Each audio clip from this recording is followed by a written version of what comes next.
Hello, everybody, and thanks so much for coming today as we enter into episode 319 of Optimal Living Advice. I'm Greg Audino, your host of the show, here with you Monday, Wednesday, and Friday to answer any questions about life that you're struggling with. And today's is an important one. We're going to be taking a question about anger, something that hasn't come up too much, but again, is really important nonetheless, both to understand and show compassion towards, right? Compassion that still needs to coexist with our own health. It can be pretty complex stuff, so let's talk about it as we optimize your life. My husband, while very loving, is a man who struggles with anger management. Personally, I'm happy in our marriage and have never felt as though he's put me in physical or even emotional danger. A lot of his outbursts are towards the world in general, the news, traffic, things like that pop up every day. I worry about him. This follows him around, and worst of all, he seems to think he doesn't have any choice in the matter. He feels powerless to all of it when he's calm and we can talk about it, but if he's in one of his moods, it's hard to bring him down. I don't know what kind of road he's going down, and while I want to give him his space, I also want to be sure I'm helping in any way I can. Is there any way that you can help me do something for him, even if it's just helping me understand his anger a little bit better? Okay, and thank you so much, Asker, for sending this in and showing concern for your husband.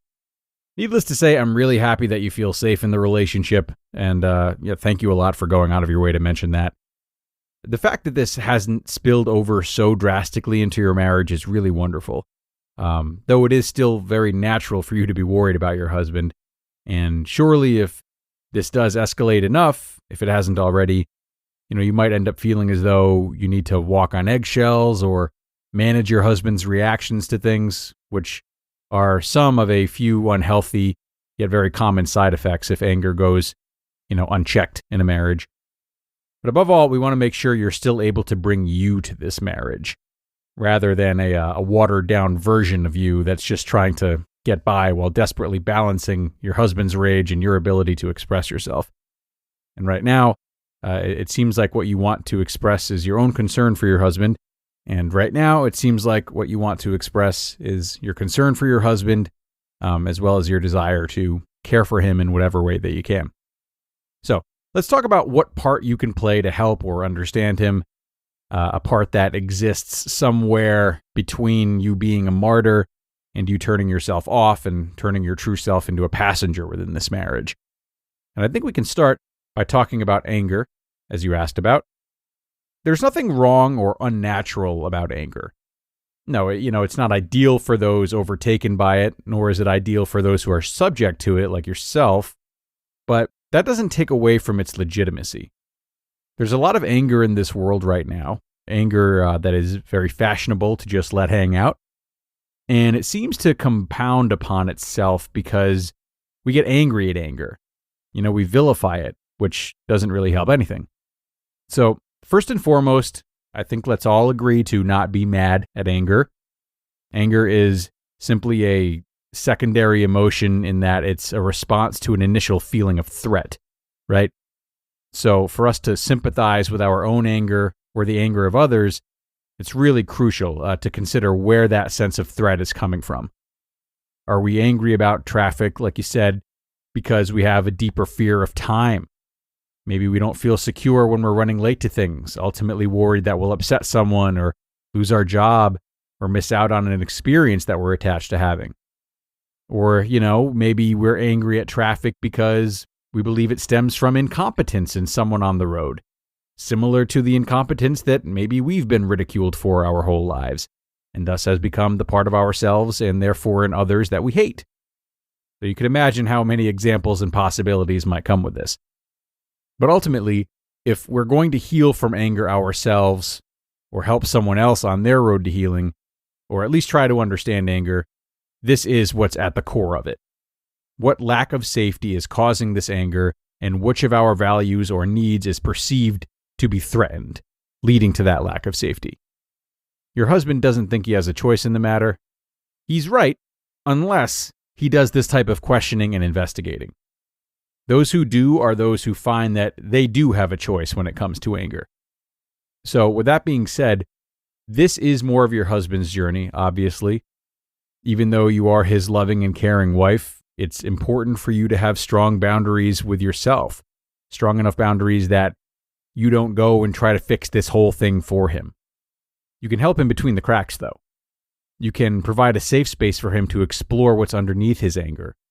You can show him patience and compassion while remaining vigilant and keeping his anger on the right side of your own well-being. And as someone who knows him perhaps better than anybody, you can also ask yourself some of the same questions that he should ask himself. What is he really afraid of, do you think? What's underneath this? Even if you can't pinpoint it exactly, consider maybe what he's expressed fear of in casual conversation, and see if you can maybe connect the dots between that and some of his outbursts that seem to just happen out of nowhere.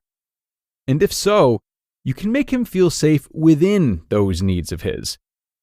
So we'll go back to that example of incompetence for a second, feeling as though that threatens his sense of security and hating it in others too.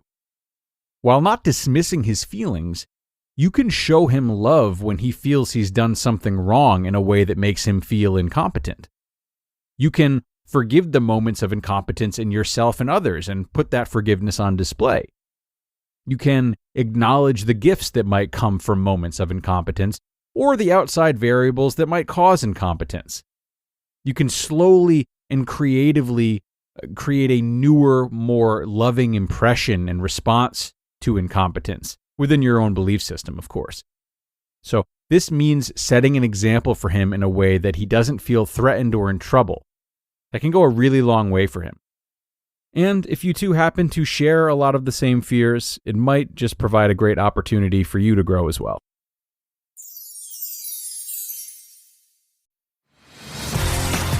Onnit's Black Friday sale is now on.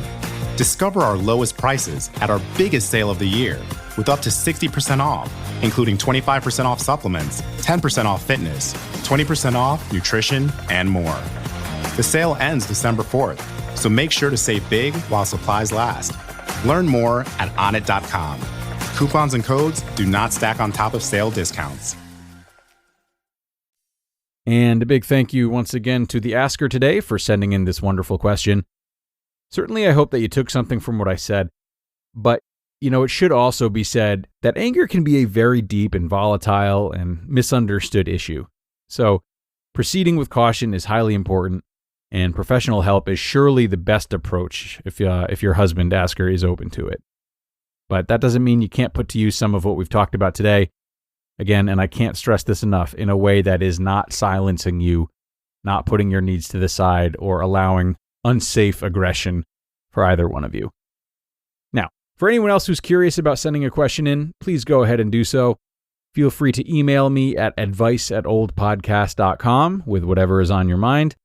I'd be more than happy to take a look for you and do my best to offer support and guidance, even in this hectic time of year.